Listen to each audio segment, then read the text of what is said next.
dream by the numbers. The only player in NBA history to win MVP, Defensive Player of the Year, and Finals MVP in the same season. 199.4 career net wins, 2 championships. Once again, the only player in NBA history to win MVP, Defensive Player of the Year, and Finals MVP in the same season. Born in Lagos, Nigeria. He didn't play basketball until age 15. Thanks for listening to Net Wins. Subscribe at netwins.substack.com. I'd appreciate it. Hakeem Olajuwon traveled from his home country to play for the University of Houston. He had picked up a basketball at 15, unfamiliar with the sport until that age, instead playing association football and team handball in Lagos. The footwork from those sports, it turned out, was more valuable than any formal basketball. Lewis saw something rare. At nearly 7 feet tall, Olajuwon possessed more speed and agility than most players his size. He led the Cougars 3 consecutive Final Four appearances from 1982 to 1984 and was named the Final Four most outstanding player in 1983. Those teams, the Phi Slamma Jamma, were among the most entertaining basketball history. They never won a title. Neither of those 2 championship losses were against teams Olajuwon would lose to later in his career. The first fell to NC State on a buzzer beater, the second to Patrick Ewing's Georgetown. Both those debts would eventually be settled. There's a companion piece along with this at netwins.substack.com, which lists his career net wins, points per game, rebounds, and other associated stats. Once again, 177.1 wins, playoffs 22.3, combined 199 plus. Net win average was 9.8 a season, a peak of 16.7 in the 94 season. The 1984 NBA draft's well known for its immense talent, which included players such as Michael Jordan, Charles Barkley, and John Stockton. Olajuwon went first overall, Jordan went third, Barkley went fifth, Stockton went 16th. So for the net wins all-time leaderboard, Olajuwon was 13, Jordan 8, Barkley 22, Stockton 15. 4 players from a single draft class, 4 of the top 22 career net wins totals in history. The 84 draft produced more Hall of Fame value than any other in the database. Thanks for listening. This is a free podcast, so feel free to share it. The early years were dominant but incomplete. Olajuwon's first 8 seasons of 84 through 92 are a study in sustained elite production without the team construction to capitalize on it. He had 10.44 net wins per season across that window, consistently among the best centers in the league, while Houston cycled through a supporting cast that couldn't carry him over the top. In 84-85, Hakeem was named to the all-rookie first team. The Rockets also had Ralph Sampson. Sampson, 7'4", and Olajuwon formed the famed Twin Towers. They reached the NBA Finals in 86, losing to the Celtics in 6 games. Olajuwon's playoff net wins that year, 3.2. The statistical fingerprint of those early seasons tells an important story for the net wins formula. Specifically, throughout his prime, Olajuwon averaged at least 2 blocks and 2 steals per game in 5 separate seasons. No other player has done so more than once. The formula rewards both directly steals and blocks. Each add 1 to the net total per occurrence, just as scoring does. A player averaging 2 blocks and 2 steals generates 328 combined defensive events over an 82-game season. Purely in the categories net wins can measure. Olajuwon did this in 5 different years at a volume that has no comparison in the database. The 3-year peak, the 1992-93 through 94-95 window, is one of the most compressed elite peaks in the history of this database.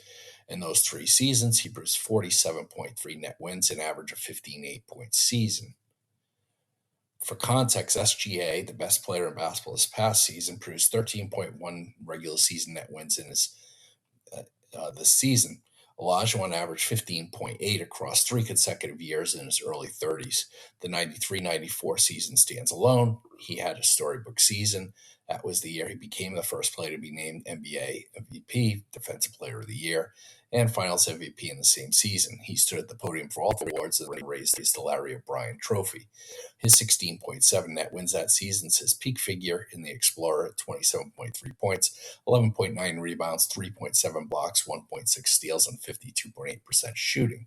The championship that followed was personal in multiple dimensions. Houston defeated the New York Knicks in 7 games, the same Patrick Ewing whose Georgetown team had denied Olajuwon the '84 NCAA title. In the series clinch game, Olajuwon recorded 39 points, 17 rebounds, and 5 blocks. His playoff net wins that postseason was 4.9, the highest of his career. The following season, 94-95, produced something arguably more impressive. Olajuwon rallied the Rockets from a 6th seed in the playoffs to his 2nd straight NBA crown, making Houston the 5th NBA franchise ever to win back-to-back titles. In the NBA Finals, the Rockets swept the Orlando Magic, who were led by a young Shaquille O'Neal. Olajuwon outscored O'Neal in every game, scoring more than 30 points in each and raising his regular season rate by 5, while O'Neal's production dropped by 1. 33 points, 10.3 rebounds, 2.8 blocks across the entire 95 playoffs, with 4.4 playoff net wins. In both championship runs, Olajuwon was the Rockets' only All-Star. Both titles were won with a franchise player and a collection of supporting pieces, no second superstar, no constructed super team. The 95 Rockets added Clyde Drexler at the trade deadline, reuniting Olajuwon with his college teammate, but Drexler was 32 and a complimentary piece by that point. These were Hakeem's championships, carried almost entirely by a single player. When asked what a team could do to solve Olajuwon, Dave Robinson, the 94-95 MVP, who Hakeem had just outplayed in a defining Western Conference series, told Life magazine, "Hakeem, you don't solve Hakeem." Olajuwon's signature move showcased his nimble footwork and other opponents. Hakeem developed a series of post moves that included excellent footwork, spins, head fakes, fadeaways, and jumpers, virtually impossible to defend. After he retired, Olajuwon mentored many young players, teaching them stellar footwork and a variety of post moves. Hakeem says the player that used his teaching most effectively was Kobe Bryant. The dream shake doesn't appear in the net wins formula. No metric can measure it. What the formula does capture is the outcome. 51.3 career field goal percentage across 18 seasons, 3,830 career block shots, the all-time record, and a combination of multi-dimensional production that the formula specifically designed to aggregate. He is the only player to record more than 3,000 block shots and 2,000 steals in a career. The 199.4 combined net wins places Hakeem 13th all-time in the database between Kobe Bryant and Kevin Durant. The gap between all three is less than 3 net wins, a span that reflects careers of nearly identical total value by the metrics accounting, despite 3 very different eras, roles, and styles of play. One note is that Julius Erving appears 12th in the Raw combined leaderboard, but this newsletter applies a 90% ABA discount to his pre-merger statistics given the differences in competition level. With that adjustment, Erving drops below Olajuwon in the adjusted ranking. The career trajectory includes one of the most notable late career anomalies in the database, a 12.4 net win season at age 34 in 96-97, suggesting he was still operating near his prime, well past the standard aging curve peak. The decline after age 35 was swift and real, but by then he had already secured everything he came to win. He was inducted into the Naismith Memorial Basketball Hall of Fame in 2008 and the FIBA Hall of Fame in 2016. He was named to the NBA's 75th anniversary team in 2021. The player who didn't pick up a basketball until age 15 in Lagos, Nigeria, and who arrived in the United States speaking no English, became one of the greatest players in the history of the sport by every measure this database can construct. His name in Yoruba means always being on top. Thanks for listening to Wins.